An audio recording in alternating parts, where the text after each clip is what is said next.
Nossa aula de hoje tem como centro Platão. Vamos tentar dar uma olhada então na epistemologia e na política de Platão. Vamos começar com algumas questões que são centrais, né? Platão é discípulo de Sócrates. Platão estava lá na Ágora, ouvindo Sócrates. Platão era membro da aristocracia de Atenas, uma classe abastada. E uma das coisas mais interessantes, né, é que ele vai se opor aos sofistas. Como discípulo de Sócrates, isso é óbvio, né? E uma das coisas mais interessantes, o Platão vai dizer que os sofistas são ignorantes profundos. Como assim ignorantes profundos? Eles não sabem que não sabem. Como eles não sabem que não sabem, eles pensam que sabem. E o pior, ensinam, lembram? Os sofistas são professores da sabedoria. Ele escreve de maneira dialógica, então, portanto, de diálogo. Até os 15 anos, o Platão pensava que seria um grande ator de teatro. E o teatro se dá por diálogo. E ele passa do teatro para a filosofia. E ele coloca nisso o Sócrates como grande intelector, como protagonista dos seus diálogos. Está lá o Sócrates discutindo sempre com alguém nos diálogos de Platão, e cada diálogo discute necessariamente um conceito, uma ideia a respeito de alguma coisa. Ok? Então vou fazer o seguinte, vamos adentrar agora a epistemologia. Episteme significa conhecimento. Epistemologia, teoria do conhecimento. Primeira colocação que nós vamos fazer. O Platão ele é dualista. Quando eu falo que ele é dualista, que significa? Que ele divide o mundo em dois. Dois mundos. O mundo das ideias e o mundo das sombras. Como é que seria então o mundo das ideias? O mundo das ideias é o mundo inteligível. É o mundo intelectivo, é o mundo das formas. Eu escrevi com esse acento de propósito. Pensa que existe uma forma, você está com uma massa e você está colocando a massa, que é informe, na forma. E a massa está fazendo o quê? Adquirindo a forma da forma. Então a forma para selo, ela tem que ser quando? Sempre. Então olha, esse mundo inteligível é o conhecimento verdadeiro. Conhecimento verdadeiro, episteme, epistemologia, teoria do conhecimento. Então, esse mundo é produto da razão. Então, o que ele é? Dedução. Dedução sempre vai do quê? Do geral, da teoria. Eu vou para onde? Para a parte. Então, do todo eu vou para a parte. Do geral eu vou para a parte. E as formas ou as ideias, elas são imutáveis, elas são imateriais. Mas olha que coisa interessante, ela é imaterial, mas para Platão esse imaterial é realidade. E que é realidade? Última, porque é a realidade do ser em si, das coisas que são enquanto são. Então, essas essências que são as ideias, que são imutáveis, é possível que eu consiga atingi-las. Como é que eu consigo atingi-las? Através da contemplação. O que é contemplar? É ver uma coisa tal como ela é. Como é que eu consigo fazer isso? Me purificando. Purificando o quê? Dos enganos propostos pelos sentidos. Os sentidos me enganam. Eu não consigo ver as coisas tais como elas são. Olha, então, portanto, as ideias são as únicas verdades. A ideia para Platão é real. Isso aqui que nós vemos, para ele é fenômeno, é ilusão, aquilo que aparece aos sentidos. Então, portanto, aquilo que nós vemos são apenas cópias das ideias perfeitas que se encontram onde? No mundo das ideias. Vou fazer o seguinte, como é que é o mundo das sombras então? O mundo das sombras, o Platão vai dizer que é um mundo sensível, que é um mundo ilusório. Você já pensou para parar nessa palavra? Ilusão, sem luz. Olha isso, sem luz. Eu não consigo ver a coisa tal como ela é. Portanto, é o mundo das formas, é o mundo das sensações. Portanto, é um mundo que é produto dos sentidos. E quando eu falo de sentidos, estou falando de indução. Como é que é a indução? Eu tenho várias partes, e das partes eu chego ao quê? Ao todo.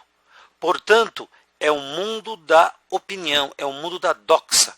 Portanto, é um mundo para si. Quando eu falo para si, é imperfeito, porque ele está ligado ao quê? Ao movimento, ao devir, à mudança das coisas. Portanto, à multiplicidade, ao movimento, ao reflexo do verdadeiro. Portanto, eu estou na ilusão, eu estou na sombra. Então, vou fazer o seguinte. como é então que eu consigo ter acesso à ideia, à razão? O Platão vai dizer que a razão é inata. Portanto, nós já nascemos com a verdade. Se o Platão tivesse aqui, eu ia perguntar para ele, Platão, quem sou eu? Olha, professor, você é o portador da verdade.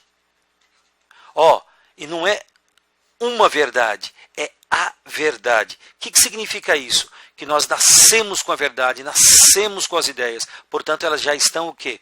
Em nós. Então, a isso nós vamos chamar do quê? Inatismo platônico. Explica melhor. Claro, conhecer é recordar a verdade que já existe em nós. Porque a gente já nasce com a verdade. Então, portanto, aprender é relembrar. Portanto, é despertar a razão que já existe em nós. E Platão vai chamar isso de reminiscência.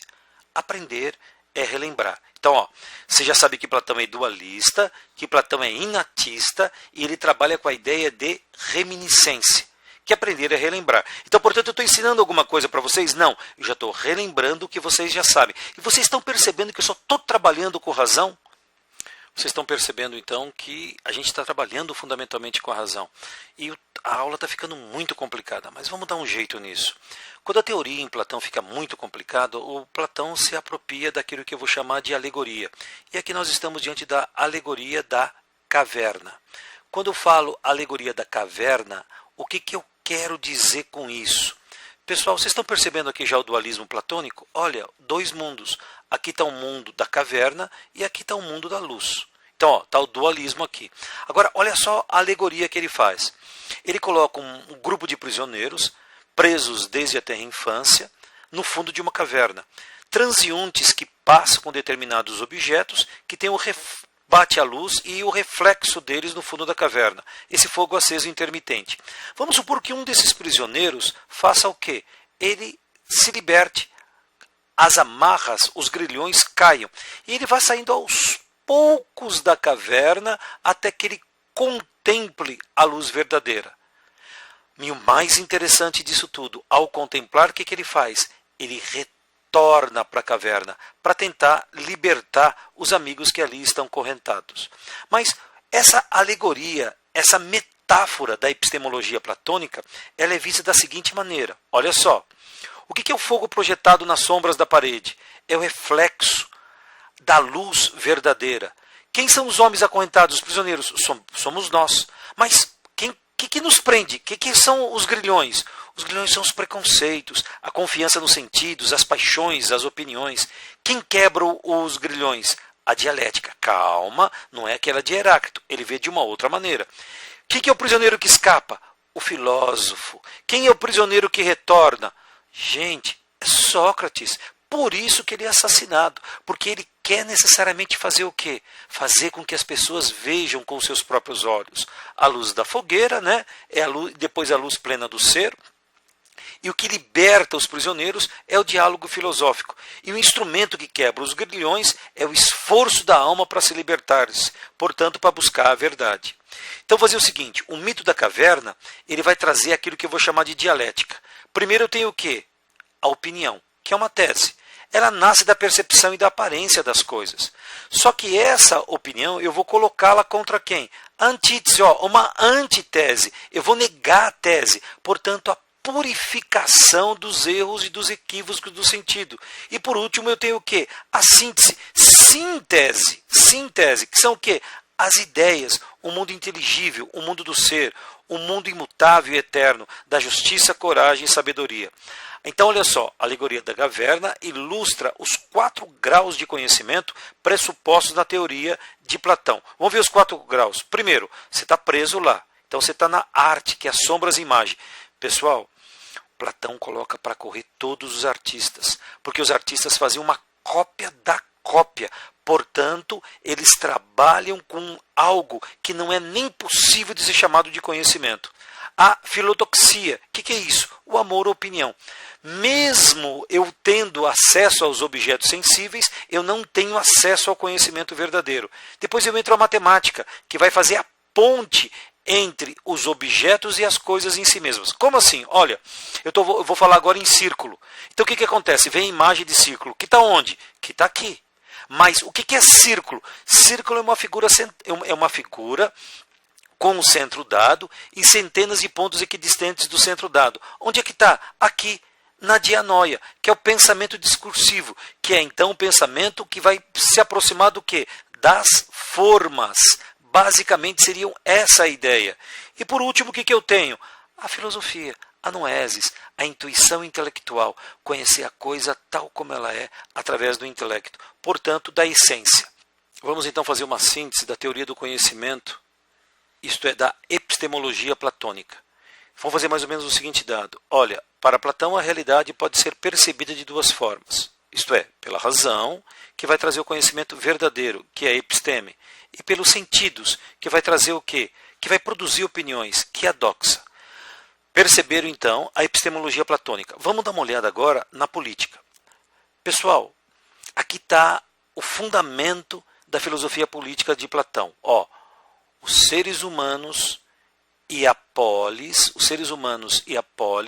possuem a mesma estrutura. E é uma estrutura tripartite. Nós temos 3 almas. Alma em grego é psique.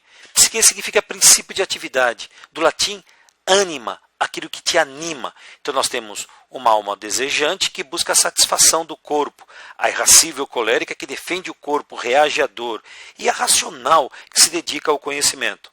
Então nós temos essas 3 almas e cada uma vai situar numa parte do corpo. Agora para Platão, olha que coisa incrível. A alma racional, é óbvio, tem que dominar a colérica e tem que dominar a desejante. E para que isso ocorra, ele vai chamar de justiça. Tudo bem? Então, uma alma é a dominante. O que é injustiça? Quando a colérica domina a racional ou domina a desejante. Ou o contrário, a alma desejante domina a racional e domina a colérica. Mas pessoal, vamos pensar um pouquinho. Como é que eu sei que a minha alma racional vai dominar as outras duas e que eu serei alguém justo? Isso é simples. Platão leva todo mundo para a escola e faz todo mundo estudar. O pessoal vai ter um teste aos 20 anos de idade. Se você não passar no teste, você tem a alma desejante, ou significa a alma de bronze.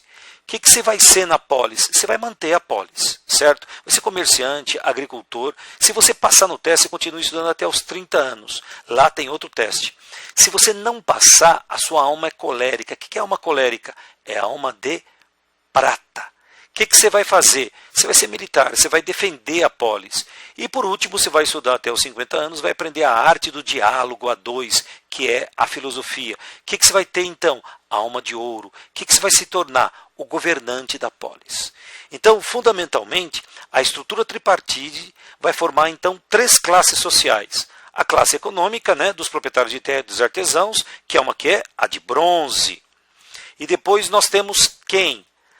Logo a seguir, a classe militar, que é a alma de prata, e aqui a classe dos magistrados, que são quem? Os filósofos. Eles que devem governar. Vocês estão vendo que o Platão está pregando aquilo que nós vamos chamar de sofocracia. Quando eu falo sofocracia, que significa o poder do sábio, e ele governa em nome de toda a polis. Então, para fechar essa aula, nós temos aqui que o homem justo é o homem virtuoso. A virtude é o domínio racional sobre o desejo e a cólera. Então, justiça ética, hierarquia das almas. A superior, racional, dominando as inferiores, a colérica e a desejante. Devo perceber que Platão vai atrás então de uma meritocracia, a meritocracia do sábio. Só ele deve governar. Professor, e a democracia? Platão não está nem aí com isso. Democracia é coisa de sofista, de gente que fica falando e fazendo discurso. Então vocês estão percebendo que o Platão é um aristocrata do saber.